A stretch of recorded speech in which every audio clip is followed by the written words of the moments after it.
یہ بات مغلوں کے دور کی ہے۔ آخری مغل بادشاہ بہادر شاہ ظفر کا ایک ہاتھی تھا۔ نام تھا اس کا مولا بخش۔ یہ ہاتھی اپنے مالک کا بے حد وفادار تھا۔ ہاتھی خاصا بوڑھا تھا مگر تھا بہت صحت مند۔ بہادر شاہ ظفر سے پہلے بھی کئی بادشاہوں کو سواری کروا چکا تھا۔ فطرت میں شریر اور شوخ تھا، ہر وقت مست رہتا تھا، اپنے محاوت کے سوا کسی کو پاس نہ آنے دیتا تھا۔ یہ ہاتھی کھیلنے کا بڑا شیدائی تھا۔ قلعے کے قریب بچے اس کے گرد اکٹھے ہو جاتے تھے اور مولا بخش ان کے ساتھ کھیلتا رہتا۔ پہلے بچے اسے کہتے کہ ایک ٹانگ اٹھا لو، وہ اٹھا لیتا۔ بچے کہتے ایک گھڑی یعنی 1 منٹ پورے ہونے سے پہلے نہ رکھنا، وہ 1 گھڑی یعنی 1 منٹ تک ایسے ہی رہتا۔ پھر بچے کہتے گھڑی پوری ہوئی تو وہ ٹانگ نیچے رکھ دیتا۔ پھر وہ مخصوص آواز نکالتا جس کا مطلب ہوتا کہ بچوں اب تمہاری باری آئی، چنانچہ بچے اپنی ٹانگ اٹھا لیتے۔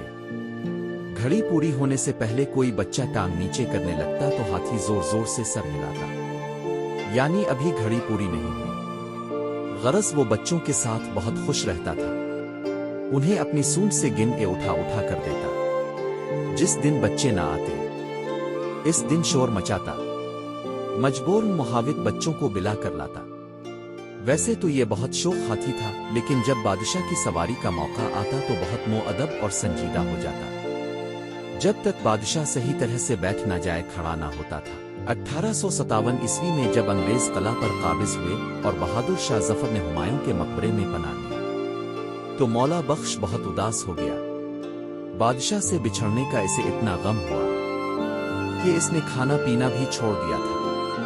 قلعے کے نیو انگریز انچارج سانڈرس کو یہ خبر ملی تو اس نے لڈو اور کچوریوں سے بھرے ٹوکرے منگوائے اور ہاتھی کے سامنے رکھے۔ ہاتھی نے اپنی سونڈ سے وہ تمام ٹوکرے اٹھا کر پھینک دیے۔ سانڈرس کو غصہ آ گیا کہ یہاں تو ہاتھی بھی باغی ہے۔ اس نے ہاتھی کی نیلامی کا حکم دے دیا۔ ہاتھی کو بازار میں کھڑا کر دیا گیا، مگر کوئی بھی بولی نہیں لگا رہا تھا۔ پھر ایک پنساری نے 250 روپے کی بولی لگائی اور ہاتھی اس کے ہاتھ نیلام کرنے کا فیصلہ ہوا۔ محاوت نے یہ دیکھ کر کہا، مولا بخش، ہم دونوں نے بادشاہ کی بہت غلامی کر لی، اب تو تجھے ہلدی بیچنے والے کے دروازے پر جانا پڑے گا۔ یہ سننا تھا کہ ہاتھی دھڑام سے زمین پر گرا اور مر گیا۔ ہاتھی کی وفاداری کا یہ قصہ بہت انوکھا ہے۔ مولا بخش نے مالک کے سوا کسی کے پاس رہنا پسند نہ کیا اور اسی غم نے اس کی جان لے لی۔